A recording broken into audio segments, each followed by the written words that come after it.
Hello guys, hello Aries, welcome dito sa aking channel, Kapalaran 888 Aries. Alamin natin ko ng messages, vibration, gabay energy para sa lahat. Tayo general reading, so tingnan natin Aries yung last 2 weeks of January 2025 para sa inyo. It's general reading, so gamitin natin ang ating intuition sa panonood. Okay, Aries. Hydrate, 27, it's 9, wow. Mainit ba dyan? Nasaan ka bang lugar? Like Aries, kailangan mong uminom ng maraming tubig. Tubig talaga. Water. Hydration. Spend time sa water. Mag-swimming ka. Maligo araw-araw. Okay? Okay. So, ito yung para doon sa mga Aries na siguro hindi ka may mga posibleng issue kayo regarding sa health nyo. Like yung iba, may mga problems sa kanilang pag-ihi or kano pa man. Kailangan nyong mag-hydrate, uminom ng maraming tubig. Okay? And kung ano mang situation na meron ka sa ngayon, the situation will improve. Okay? So, ito yung una. Yung unang to na hydrate is, siguro masyado tayong fiery. Diba, Aries? Siyempre, your fire sign, naiinip ka siguro. So, naiinip ka, impatient ka, diba? Naiinip, impatient, nagmamadali. So, kulang ka sa tubig. Kulang ka sa tubig kasi parang yung pagiging fire sign mo is masyado siya. Sobra kang fiery, sobra kang burning, nagbo-burn siya, diba? So, sinasabi sa'yo dito na masyado kang mainit, masyado kang sensitive.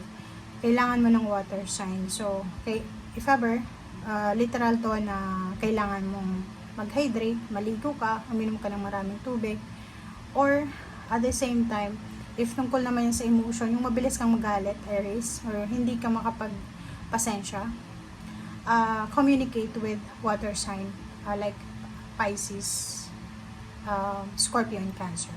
Okay? Ano mang situation na meron ka sa ngayon, negative or positive, the situation will improve. May improvement. So, wag kang mainip, wag kang magalit, wag kang mainis. Ang sitwasyon mo ay magbabago. Okay? May pagbabago, so wag kang maiinip.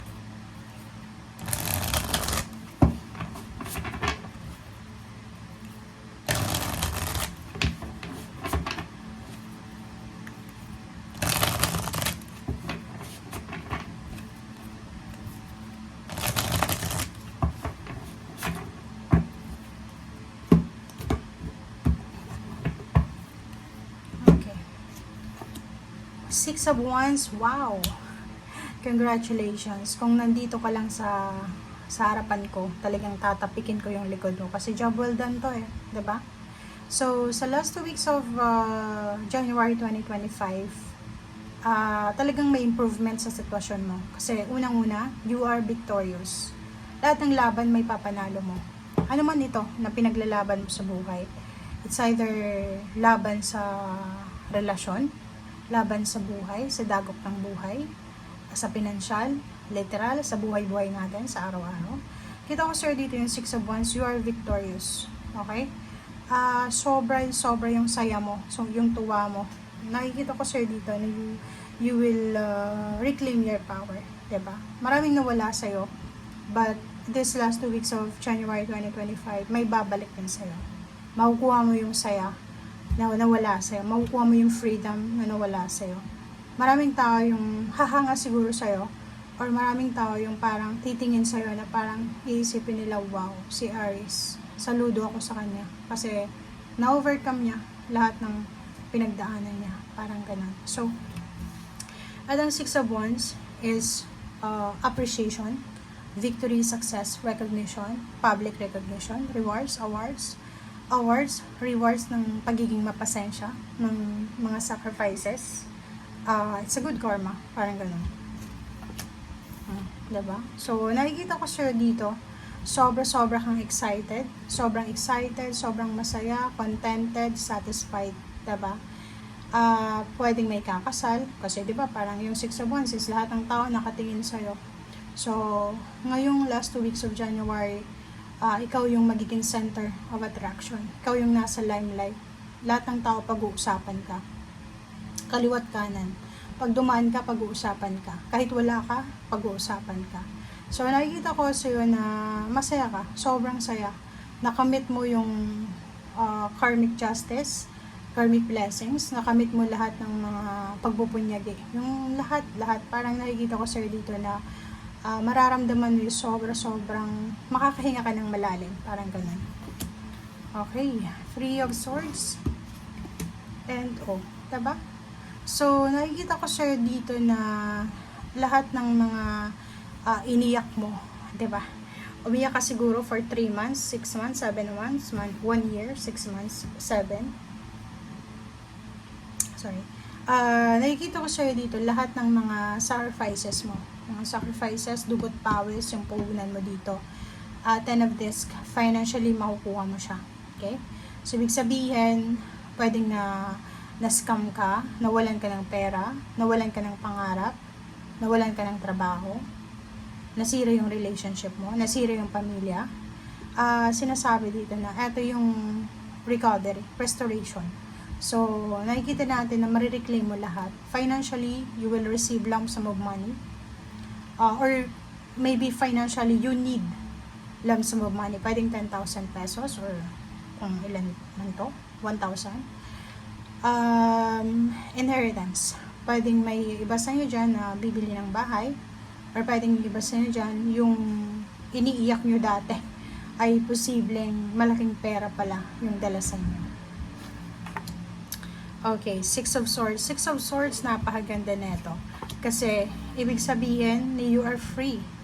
You are free. Queen of Wands, you are free.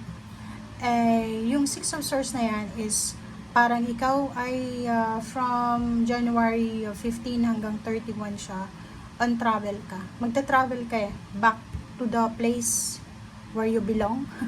Magta-travel ka from wavy, from napakahirap, stressful na lugar, stressful na relationship, stressful na trabaho.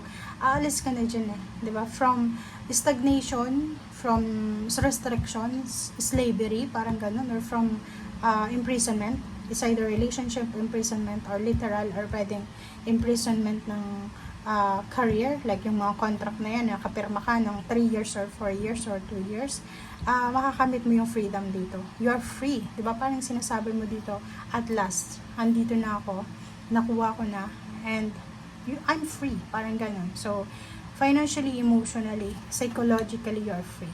Okay? Okay. Lovers, sa usaping relationship, maganda to. Kasi, posibleng nasa long distance relationship ka, and sa second half of January 2025, pwedeng magsama ulit kayo ng karelasyon mo. Sa restoration of relationship, mayroong wedding anniversaries, communion, diba? Parang ganon. And the Empress, sinasabi sa'yo dito na maraming bagong magsisimula sa buhay mo. It's either ito yung simula ng pagkakaroon ng baby. Pwedeng magsisimula yung relationship, magsisimula magkaroon ng baby, magkaroon ng trabaho, magkaroon ng maraming magsisimula. It's either fertile ideas or anything na fertile dito na mangyayari. Nakikita ko, good health, good fortune, good luck. Diba? Good health. Especially sa mother figure mo, sa nanay mo. Magiging sobrang masaya. Kung ano man na yung blessings na matatanggap mo sa ngayon, ang unang magiging sobrang masaya sa'yo is yung mother mo or yung nanay mo. Okay? So, nandito yung death card. So, it's a confirmation talaga. Confirmation na tapos na. Diba? Lahat ng paghihintay mo is either contract signing yan, visa, ano ba? Kontrata, visa, paperworks, promotion, end of contract, new contract, end of utang, 'di ba? So nakikita natin dito yung positive endings and new beginnings. Okay? So the situation talaga, kung ano mang sitwasyon na meron ka for several months, ay magi-improve talaga siya. Okay? So good luck sa iyo, Aries, kasi ito yung blessings na ibinibigay sa iyo ng universe. So after neto, ikaw na yung bahala na mag-manipulate ng blessings na to para sa sarili mo. Okay? I-treasure mo yung blessings na to na binigay sa'yo. Kasi parang it's a new life, new beginnings, na parang binibigyang buhay ka ulit ng Panginoon. Okay? Thank you guys. Bye!